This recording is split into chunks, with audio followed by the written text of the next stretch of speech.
지금 눈에 띄게 탈모가 진행돼서 고민이신 분들은 밀도 보강을 해주는 게 더 맞고요. 앞으로 진행될 부분 같은 경우는 모근 재건을 해주시는 방법이 권장을 합니다. 왜냐면 전체적인 이 부분을 내가 다 밀도 보강을 해버리게 되면 입체적인 모발이 받쳐줄 수 있는 명암이 있잖아요. 그죠? 그러면 그 명암으로 인해서 가장 많이 고민하는 부분보다 더 짙어 보이게 된다라고 하면 내가 방금 커버 받은 데에 대해서 만족도는 조금 떨어질 수 있어요. 플러스 해서 작업하시는 분들은 입체적인 머리카락이 있는 부분 같은 경우는 모근 재건을 해주시는 게 좋고, 가장 많이 고민하시는 부분은 밀도 보강을 해주시는 게 좋겠죠. 이런 케이스 같은 경우는 여성분들 정수리 탈모, 여성분들 정수리 탈모도 약간 이런 케이스가 많이 들어갈 수 있겠죠. 원인 같은 경우는 뭐 후천적인 게 있고 서천적인 게 있겠지만, 과정은 뭐 빠지신 지 얼마나 됐어요예요. 그래서 서서히 빠졌어요.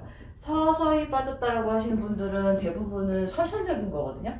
선천적이기 때문에 유전인 거잖아요. 그죠? 자, 유전적으로 탈모가 진행됐다. 서서히. 이분은 뭐예요? 앞으로도 서서히 빠지실 거예요. 그러면 그 부분까지 같이 고객하고 상담을 하셔가지고 컨설팅을 좀 해주시는 게 좀 좋을 것 같아요. 후천적인 이유 때문에 모발이 빠지신 분들 같은 경우는 원인은 뭐 다양하긴 하겠지만, 뭐 가장 큰 원인은 요즘 많이 얘기하죠. 뭐 스트레스라고 얘기를 하지만 그 중에도 머리카락이 훅 빠졌다, 갑자기 탁 빠져서 눈에 띄게 너무 스킨톤이 많이 보인다 하시는 분들 같은 경우는 대부분 후천적인 거는 그런 게 있겠죠. 뭐 약물이 제일 많아요.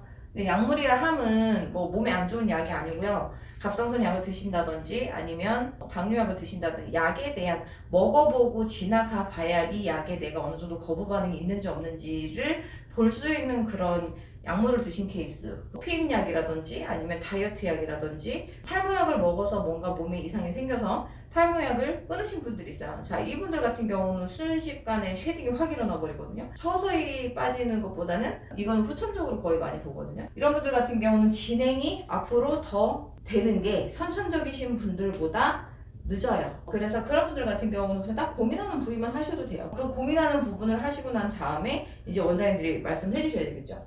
이게 1년에서 어떤 분들은 개개인마다 환경에 따라 틀리고, 어떤 분들은 6개월 안 돼서 주변 머리가 또 주변에 다른, 저희가 이제 작업한 부분 말고 주변에 다른 부위가 또 소실되실 수도 있잖아요. 자기가 이제 두피에 너무 신경을 이제 많이 쓰기 시작을 했어요. 그래서 탈모에 막 이제 고민을 해가지고 관리를 막 받기 시작했어요. 의외로 또 그런 분들은 3년, 4년, 5년 때까지 그렇게 크게 문제가 되지 않는 분들도 많이 계시거든요.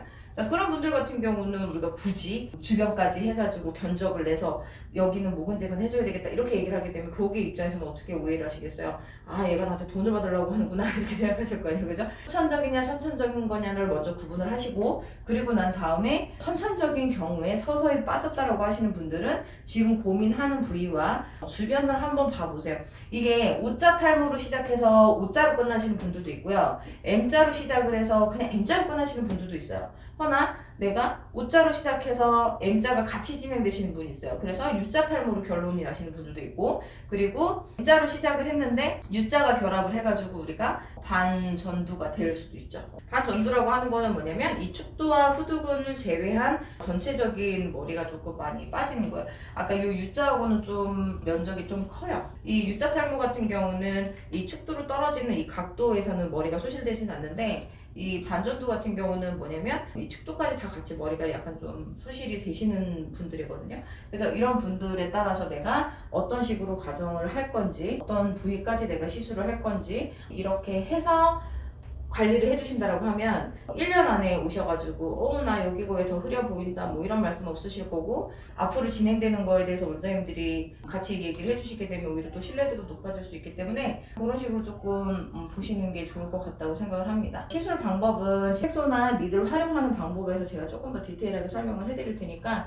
요거 되게 많이 물어보시더라고요. 정수리가 고민돼서 오셨는데 딱 정수리만 해줘야 되는지, 근데 또 막상 정수리만 했더니 띠가 형성되시는 분들이라든지 아니면 고객님이 전체적으로 반 정도를 다 원하시는 거예요. 그래서 고민하는 부위보다 고객이 오히려 원했었을 때 그 부위까지 밀도를 쳐야 되는지 뭐 이런 거에 대해서 궁금해 하시는 분들이 있어서 간단하게 설명을 드렸는데, 이거는 선천이냐 후천이냐 요것만 좀 구분을 잘 해주시게 되면 더 넓은 부위를 시술을 해야 될지 딱 고민하는 부위만 시술을 해야 될지가 결정하기가 조금 더 쉬울 것 같다라는 생각이 듭니다.